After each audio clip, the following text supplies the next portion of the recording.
Last week, I had a very nice chat with a co-founder. He has a sales team, and they managed to run a very interesting outbound campaign. His ideal customer persona were, I think, probably in the range of network engineers, IT managers, and they just went to Sales Navigator on LinkedIn, scraped that, put it on the automation system, downloaded, I think, according to their sales team, high performance templates that gets you replies.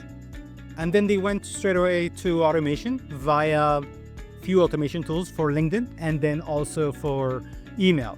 After reaching, I think, about 2 or 3K messages, after 1 month, they got probably about 1 or 2 replies and 0 meetings. This is when the co-founder got alarmed, and then they decided to have a call with me to see what's going on. And I can tell you this, these mistakes that we discussed over the phone call triggered me to come up with this video. And I think this video is very interesting because I'm covering 5 core elements that if you tweaked in your automation, in your outreach motion, you can get really good quality meetings. And honestly, he was at this stage of giving up on the idea of the outbound motion, and he wants to run ads. Now, I am not against ads. I never was, and I never will. But ads are a scalable solution. It's not just simply, I want to straight away go to the market, launch ads. Especially in the B2B space, you would want to know what is your winning message? What is your message market fit? And that's exactly what you do with your outbound motion. I mean, you're creating demand, that's one thing, and that's the angle to create demand. But you also need to achieve your message market fit. And that's the whole idea of outbound motion. Once you do so, you can scale it via ads. So ads is a mirror or a reflection of what you've been doing in your outbound motion, because you're getting real-time responses from the right ICP, because you literally reach out to them in their inboxes and you had a very meaningful conversation with them, ending getting the idea, wait, this triggered this IT manager. And therefore, if I launch an ad targeting IT managers on their feeds, most probably you're gonna get much cheaper outcomes overall.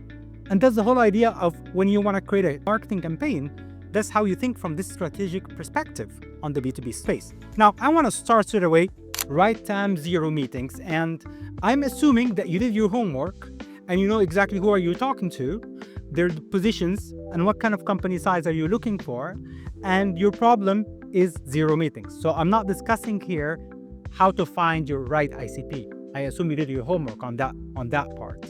So that's why this is exactly where we plan to start. Now, of course, I want to say a lot of startup founders always say we are getting ghosted. So not only my phone call triggered this, but I have been doing my research and I see a lot of startup founders who are doing prospecting themselves. They have been always ghosted in the prospecting stage, and they are always citing that, the outbound motion is no longer applicable in this age or this time. But obviously, that's not true. So that's where I'm going to start on how we plan to tackle it, by starting with the first angle. As again, to remind you, I'm going to focus on 5 core angles. The first angle will be, you need to really diagnose everything. So diagnose what went wrong and then re-engage.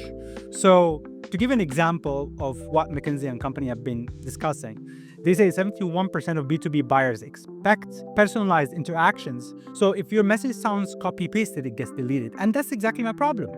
Actually, most of the sales exec or entry-level sales, or SDRs, BDRs, whatever you call them in your organization, they have templates, copy-pasted, put the job title of the person, put the pain point, bam, bam, bam, done. That's it. They think they did their job and they think they are doing great.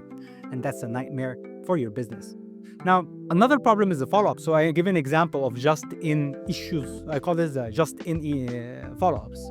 These have no value follow-ups, like, hey, just checking in, following up on our recent chats. All of this is going to be ignored. And this is where I want to discuss about the value.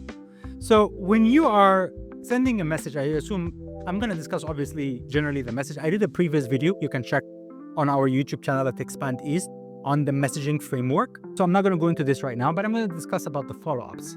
So you need to back your solution with real proof, a use case, and best case scenario, if you have a use case relevant to the person's industry and even matching the company size. It gets you crazy amounts of attention and gets people to drop what they have and listen to you.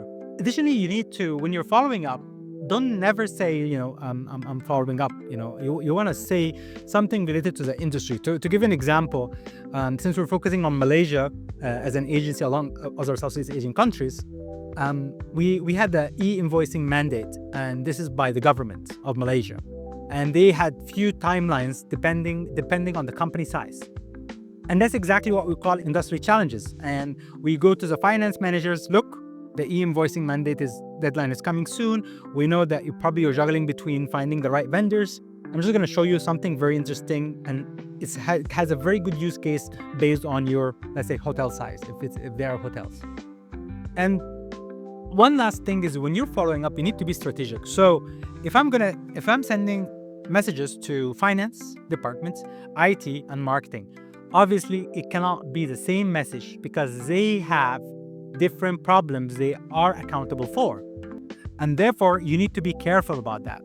So this is just to give a clear indication of what I mean. So this is just a follow-up message, by the way, selling cybersecurity solutions for one of our partners. So the number of outreaches we conduct can be strategically shared based on our current use case. This allows us to showcase real-world impact, demonstrate effectiveness, and build credibility while maintaining relevance to our audience, and then sharing him the use case. So that's what I mean by a use case. And it's a very important element when you're doing a follow-up. So never say, hey, I would like to follow up, and so on. You need to do your research. I think this is very much common sense. Apparently, you need to say it. And you need to teach, if you have a team of sales executives, you need to let them know, literally, they need to do the research, cannot just simply blindly blast the campaign. So always one of the things that you need to do is, and this is something that has been working so well in our follow-up messages, is competitors. You need to mention their competitors. You need to find a competitor that are most likely successful in their vertical. And you need to cite them that they are doing this XYZ and they might be missing out on this XYZ. Would you like to know more about this in case if you missed out as well? Or I would like to share with you some checklists that they might let you help you catch up with this competitor and so on. So this is what I say, always research. And I'm not saying to manually research every single prospect. Do not get me wrong. I'm completely against doing everything manual. All I'm saying is you need to find the common denominator that most likely will be the common factor that you can utilize. And you create common elements number 1, common elements number 2, common elements number 3. And then you can test these 3 follow-ups on various prospects on the same job role, for example. This really eliminates potential messages from being ignored. And as you can see here, this is exactly what I'm referring to. Like you scan the prospect profile. Let's say you identify 100 prospects that they are the ideal fit to talk to in these organizations. And you're going to go one by one. You're going to check their companies. And you give it a test. You have to give it a test. And usually, if you get initial responses, you're doing a good job. Something like that. Like, yes, the message was very simple. By the way, messages are very simple, especially on the first touch point. It can be like, I was checking this company LinkedIn page and saw you guys are scaling hard in 2025. Now we got this information literally from their recent post in the company. So they are bragging about it. Are you guys planning to expand to other regions? Now, that was a message, obviously, for Expand East, because we are obviously looking for companies who want to expand to Southeast Asia, and most likely they would like to work with a partner like us who have experience in that region. And then they say, yes, we do. Sounds interesting. What are your commercials like and the number of outreach? Now, this person most likely actually went and jumped on the profile of the person who's contacting her or him. So they did their homework as well. Nobody is just simply a reply. So I'm assuming you guys have the best practices when you're reaching out via LinkedIn, that you have an optimized profile. So they can actually check you out first before they even consider responding to you. Now, as you can see, I'm discussing few micro points in the first point. We're still in the first point, and you need to make sure on the priorities. I have highlighted this before, and I'm going to highlight this again. Again, nobody cares about just benefit. or generic benefit, like this tool improves your efficiency. I really don't care, and you're not the only person saying that.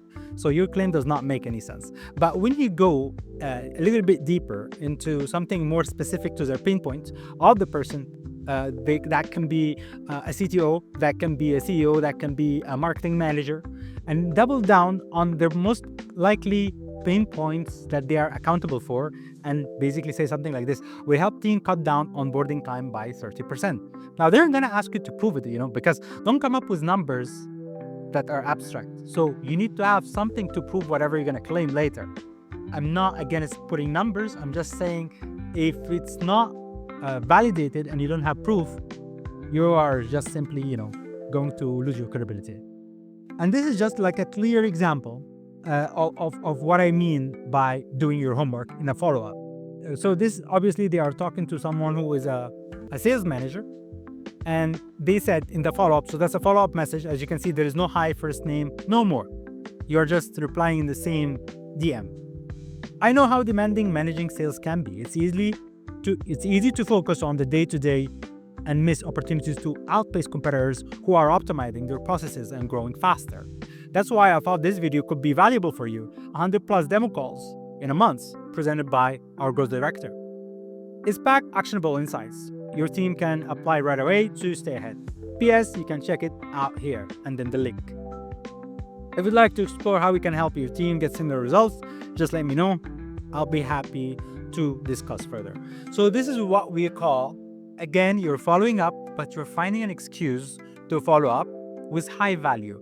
So obviously the sales manager most likely is accountable for, this. He wants probably to create demand for his department or his team. And maybe he needs something to train himself and his team on it. So we give him a source, obviously, from Expand East. This kind of stuff have been getting a lot of traction for, obviously, our agency. And we've been doing similar practices for all our partners in the e-com space, in the cybersecurity space, and the tech, AI, almost every single tech vertical we've been working in. The other thing is, I think it's being missed out. Imagine you're reaching out via email. The person initially responded to you. Then after you follow up a few times, you're being ghosted. And this is a very common practice. They might be busy, something happened. You cannot just simply give up. If this person initially responded to you, you switch the channel, go somewhere different, go to LinkedIn DMs. Hey, I have connected with you via emails. I think maybe things can get very crowded over there. I just want to discuss with you about this value or this pain point. Just to recap what we discussed. And I think this source might be very valuable for you and your team. So this is a very powerful tactic, and it has been proven to be very effective from our side. As you can see, there's again another sample of our strategies. Like, hi, I wanted to share something that could be really helpful for you. Our AI-powered ICP guide has been used by over 130+ country managers, and that's true. We actually reached out to a lot of country managers at that point of time, and they loved our guide. And it basically summarizes our guides, and he can get an idea what is this guide about. And again, that's a follow-up. It's not even a first touch point message. And we have been doing that on automation as well. So what we usually do is, it's a bit technical. I'm not going to go deep into it.